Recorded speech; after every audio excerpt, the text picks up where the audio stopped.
Bonjour, je suis Patrice Gallier, un des vice-présidents du Grand Cubzadet Communauté de communes et j'ai le plaisir de vous parler de notre centre aquatique. Nous avons souhaité organiser un projet qui puisse permettre de pratiquer la natation pour les jeunes, pour les élèves de nos écoles. Il ne reste plus maintenant à nos administrés qu'à s'approprier cet équipement. Je ne serais pas complet si je n'avais pas une pensée pour les élus qui ont porté ce projet depuis de nombreuses années et qui ont su prendre le pas pour que cet équipement puisse être là pour les générations futures.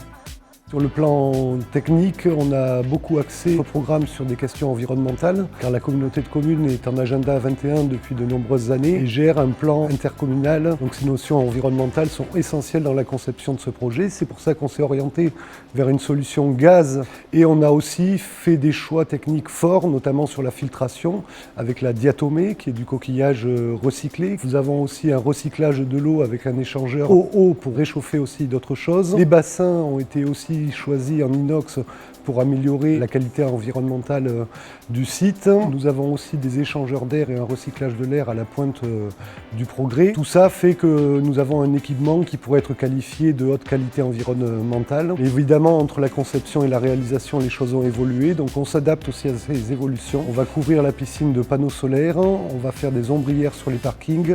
L'architecte que nous avons choisi a parfaitement tenu compte de nos exigences en termes environnementales. C'est pour ça qu'il a beaucoup travaillé les questions d'orientation du bâtiment pour récupérer la chaleur. Pour y arriver, nous n'avions pas toutes les compétences en interne. Il a fallu s'appuyer sur des compétences que nous avons externalisées. C'est d'ailleurs grâce à eux que l'on a pu mettre en place des solutions techniques, autant sur les fluides que même sur d'autres aspects techniques de ce bâtiment.